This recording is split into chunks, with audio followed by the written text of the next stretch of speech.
cette bande dessinée qui s'appelle Au champ pour Nirva est justement de sensibiliser nos jeunes sur cet impératif qui est de mettre tous les moyens à notre disposition pour arriver à cette paix dont nous avons tant besoin.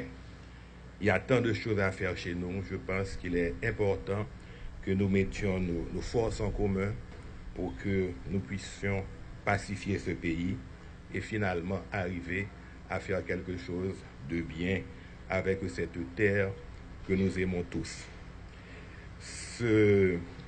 Cette bande dessinée raconte l'histoire de deux jeunes qui s'aiment, l'histoire de deux quartiers en guerre à travers deux gangs.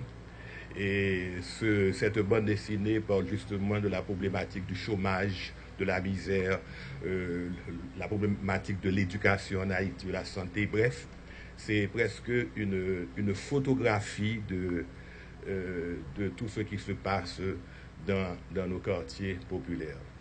Et moi et Teddy Kester-Bonbon, on a travaillé sur ce texte vraiment très longtemps. C'est un texte en créole.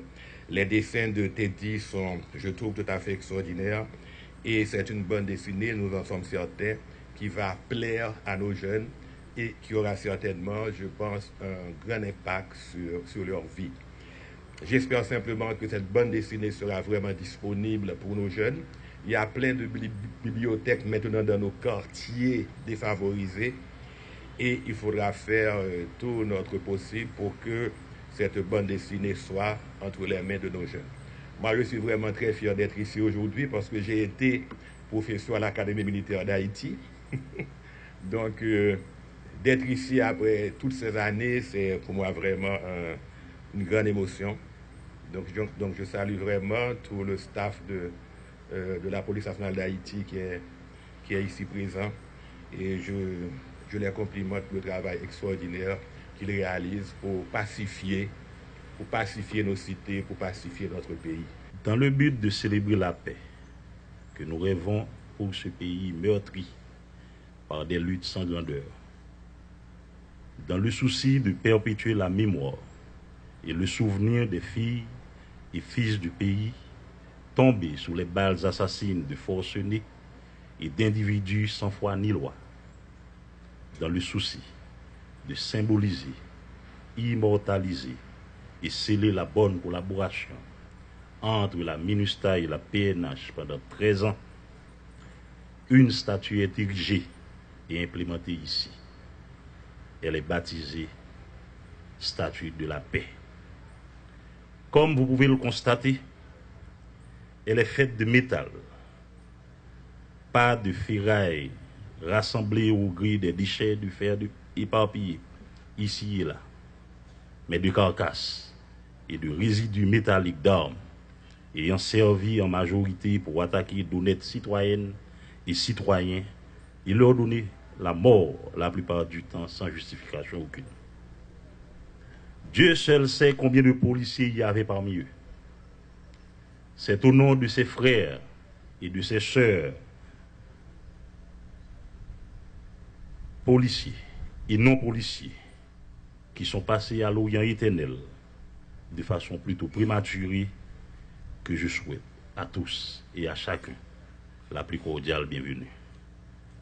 C'est au nom de tous ceux-là qui pourraient être parmi nous ce matin, ou bien nous suivre sur les réseaux sociaux, à la radio ou à la télévision, au cours des diverses éditions de nouvelles, que je vous demande de vous mettre debout pour une minute de recueillement en leur mémoire.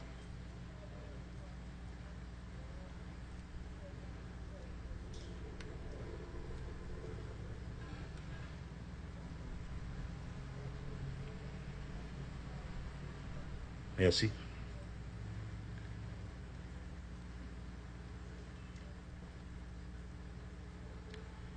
Mesdames et messieurs, si cette statue a toute la morphologie d'un ange, c'est pour nous rappeler ce être spirituel, cet intermédiaire entre Dieu et l'homme, ce messager des volontés divines, cet apôtre de paix dans le ciel et sur la terre. Les deux tiges avec des feuilles se trouvant entre les mains de l'ange, ou constituant ses mains, représente un symbole qui fait revivre la blanche colombe tenant une branche d'olivier comme symbole, largement utilisée pour la paix sur la terre bleue. Elle représente aussi cet idéal social et politique qu'est la paix. En effet, la paix, selon Jacques Dumont, est un concept qui désigne un état de calme ou de tranquillité, ainsi que l'absence de perturbations, de troubles et de conflits. Elle est toute la raison d'être de la police. Elle désigne l'entente amicale de tous les individus qui composent une société. Elle n'implique pas forcément l'absence de conflits, mais une résolution calme et mesurée de toutes les difficultés inhérentes à la vie en communauté. Elle privilégie le dialogue et le vivre ensemble. Partout, la police représente le gardien de cette paix. Selon un proverbe chinois, la paix s'associe à la tranquillité pour enfanter le bonheur. Pour Spinoza, c'est une vertu, un état d'esprit, une volonté de bienveillance, de confiance et de justice.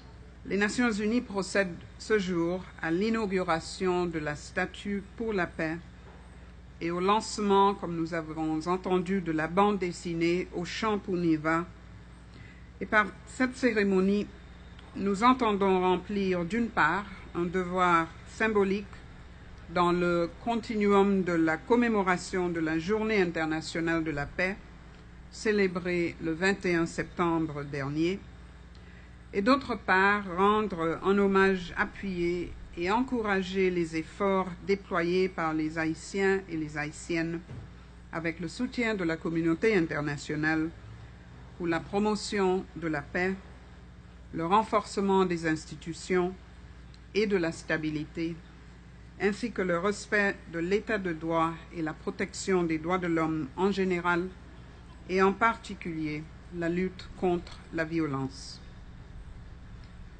Le thème pour la célébration de la Journée internationale de la paix cette année, Ensemble pour la paix, respect, dignité et sécurité pour tous, souligne la responsabilité partagée de tous dans la quête de la paix et l'atténuation des causes et des conséquences des conflits dans le monde. Et pour l'occasion, le secrétaire général Antonio Guterres a mis en exergue, entre autres, le fait que chacun a droit à la paix et aspire à la paix. C'est dans cet esprit que, selon le vœu des autorités haïtiennes et en solidarité avec le peuple d'Haïti, le Conseil de sécurité des Nations Unies avait établi la MINUSTAH le 30 avril 2004 par sa résolution 1542. Conformément à son mandat, et depuis son déploiement il y a de cela 13 années, la MINUSTAH a œuvré en étroite collaboration avec tous les acteurs concernés à restaurer la paix, étendre l'autorité de l'État là où elle était déficiente et à créer un environnement sûr et stable dans lequel le processus politique et constitutionnel visant au rétablissement des institutions et à leur consolidation puisse se dérouler sereinement. Aujourd'hui, Haïti connaît une situation sécuritaire bien meilleure, avec d'une part une forte réduction de la violence perpétrée à l'époque par des gangs armés, et d'autre part un renforcement significatif de la police nationale d'Haïti, désormais professionnalisée avec un effectif de 14 000 policiers, dont 9,5% de femmes, soit un doublement du ratio de policiers par habitant, qui est passé de 0,6 par 1000 habitants en 2004 à 1,3 policiers par 1000 habitants en septembre 2017.